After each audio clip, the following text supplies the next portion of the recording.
بسم اللہ الرحمن الرحیم۔ السلام علیکم۔ سرپرستی قائم علیہ السلام کے چینل پر آپ کو خوش آمدید۔ آیت اللہ سید محمد قاسم قزوینی اپنی کتاب امام مہدی علیہ السلام ولادت سے ظہور تک میں لکھتے ہیں کہ مسلمانوں میں امام مہدی علیہ السلام کا عقیدہ رسول کے زمانے سے موجود ہے اور ائمہ اہل بیت نے بھی اس کے بارے میں ترغیب دلائی ہے۔ اس کتاب کے شروع میں امام مہدی علیہ السلام کی بشارت کے بارے میں آیات قرآنیہ اور احادیث نبویہ علویہ گزر چکی ہیں، اور وہ روایات امام مہدی علیہ السلام کے ظہور پر نور کے بارے میں بتاتی ہیں اور ان کی بزرگی و جلالت کو بیان کرتی ہیں، اور ان روایات کے مطابق تاریخ اسلام میں ان جیسی با اختیار و با قدرت شخصیت موجود نہیں، جیسا کہ سابقہ فصول میں گزر چکا ہے۔ یہ حقیقت مسلمانوں کے نزدیک مشہور و معروف تھی، کیونکہ اس بارے میں احادیث متواترہ و متکاثرہ موجود تھیں، اور اس زمانے میں کوئی بھی اس حقیقت کو جھٹلانے کی جرأت و جسارت نہیں کر سکتا تھا۔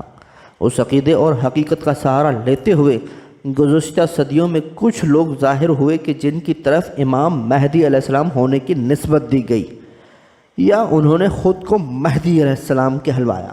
بعض مورخین کی تحقیق کے مطابق ان کی تعداد 50 ہے۔ یہاں یہ ذکر کر دینا مناسب معلوم ہوتا ہے کہ ان میں سے بعض مجہول النسب ہوں گے، بعض کے افعال و اعمال اسلام کے خلاف ہوں گے، اور بعض بے وقوفوں والی باتیں کرتے ہوں گے۔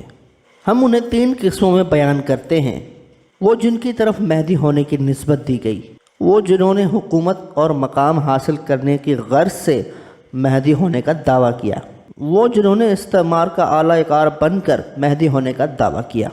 پہلی قسم تاریخ کے مطالعے سے یہ بات سامنے آتی ہے کہ بعض لوگوں کو ان کے پیرووں نے مہدی کے طور پر مشہور کر دیا تھا، اور ہر جگہ یہ بات مشہور ہو گئی، مگر صحیح طور پر نہیں بتایا جا سکتا کہ وہ خود یہ باتیں اپنی شخصیت کے متعلق سن کر کیوں خاموش رہے۔ ان لوگوں کے پیرووں نے امام مہدی علیہ السلام کے بارے میں وارد شدہ احادیث ان لوگوں پر منطبق کرنا شروع کر دیں۔ ہم ذیل میں اس کے کچھ نمونے پیش کرتے ہیں۔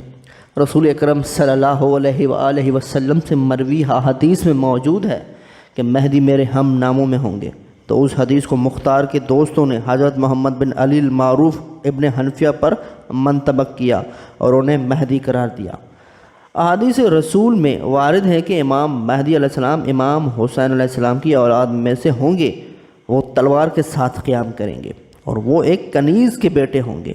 جب حضرت زین بن علی زین العابدین علیہ السلام نے تلوار اٹھائی تو ان کا اتباع کرنے والوں نے بھی ان کو مہدی کہنا شروع کر دیا، کیونکہ وہ امام حسین علیہ السلام کے بیٹے تھے۔ انہوں نے تلوار سے قیام کیا تھا اور وہ ایک کنیز کے بیٹے تھے، اور زید کے پیروکار وہ احادیث بھول گئے جن میں رسول خدا نے فرمایا میرے بعد 12 امام ہیں، ان میں سے 9 صلب امام حسین علیہ السلام میں سے ہیں، اور ان کا 9واں قائم ہے۔ زید تو امام حسین علیہ السلام کا 9واں بیٹا نہ تھا، لیکن حضرت زید کا اتباع کرنے والوں نے اپنی نفسانی خواہشات اور ذاتی اغراض حاصل کرنے کے لیے یہ مشہور کر دیا تھا۔ جب حضرت زید کی شہادت ہوئی تو اموی شعراء نے مہدیت کا مذاق اڑایا۔ اس وقت زیدی فرقے کی بنیاد پڑی۔ اب وہ زیادہ تر یمن میں پائے جاتے ہیں۔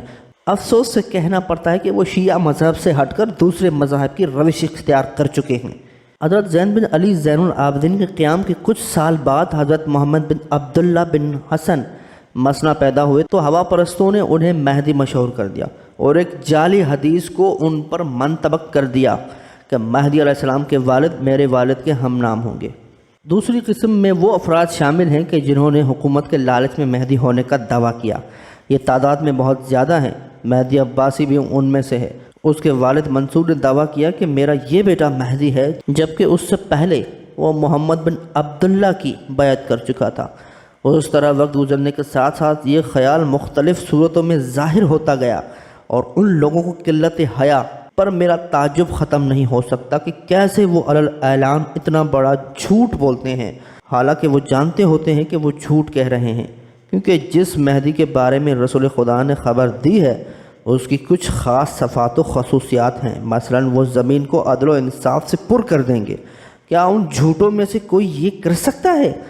اور اس میں ایسی الہی اور معنوی خصوصیات موجود ہیں، اور اس سے زیادہ تعجب ان لوگوں پر ہوتا ہے جنہوں نے ایسے لوگوں کے دعووں کو قبول کیا۔